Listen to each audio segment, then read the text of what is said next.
Hey German lottos and life mottos. I love bananas. Almost as much as I love Wednesdays. Almost as much as I love...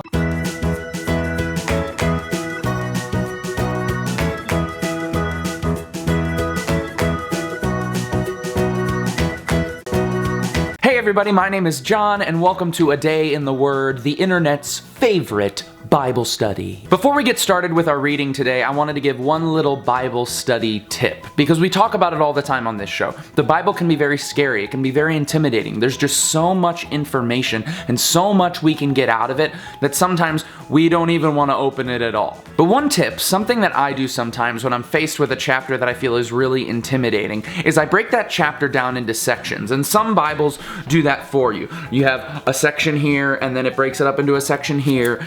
Or if that doesn't work and if that doesn't happen in the chapter, I just break it up into my own sections, usually about 10 verses each. And what I do is I say, I may not be able to understand this whole chapter, but in each section, I'm going to see if I can find one thing that I can pull out of it, one actionable thing, one little piece of wisdom, one lesson that God's trying to teach me. So today, as we go through Daniel chapter 10, that's what we're going to do. We're going to break it up, this chapter, into two sections, and in each section, I'm just going to pull out one simple thing that I learned from it, and I encourage you to do the same. All right, let's dive in. Let's read Daniel chapter 10, verses 1 through 11.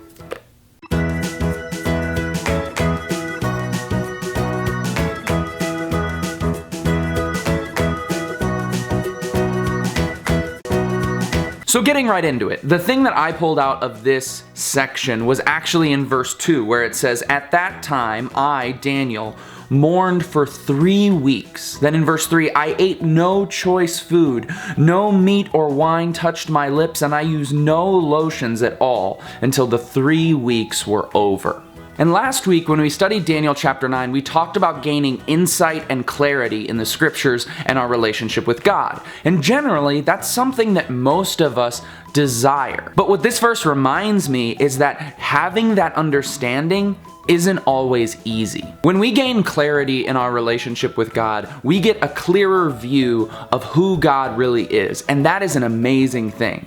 But we also get a clearer view of what the world is really like, and that's not always as pretty. And if you notice, all throughout this chapter, as Daniel is gaining this wisdom and this insight and he's having this vision, he's feeling weak, he's feeling humbled, he's feeling terrified. And so the one lesson that I pulled out of this section was that it's not always easy to have understanding. And to add one little other lesson onto it, I would say that it is always humbling when you find yourself in the presence of a gigantic God. Okay, time to move on. Let's read verses 12 through 20, 12 through the end.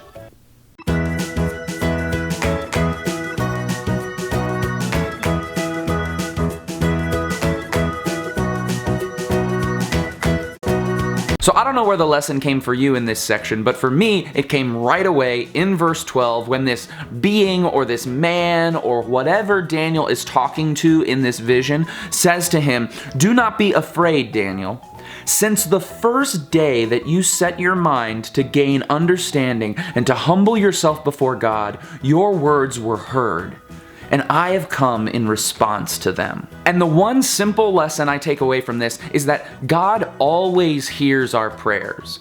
It's just that sometimes it takes a little while for us to be ready for the answer. You see, Daniel had been praying and seeking this deep wisdom, this deep understanding. He'd been praying for it for years. But if God had given it to him right away, he might not have been able to handle it because he wasn't spiritually mature yet. He might have responded much like all the people around him did in this chapter. He might have ran away because it was too scary or too humbling or too awesome. And for me, this lesson is so encouraging, and I hope it's encouraging for some of you out there. To me, this says that if God hasn't answered your prayer yet, it's not because he hasn't heard it. God hears all of our prayers instantaneously. But maybe God hasn't answered it yet because the answer is going to be so awesome that we're not even able to handle it right now. And that's it. 2 sections, 2 lessons, we're done. I hope that this little tip was helpful to any of you out there who, like I said, find the Bible really intimidating to study. I'm here to tell you right now that the imperfect small amount of study you do, the imperfect small amount of study that you do is much better than no study at all. As always, thank you so much for watching. Prepare yourselves because this Friday I got a brand new spoken word coming for you all.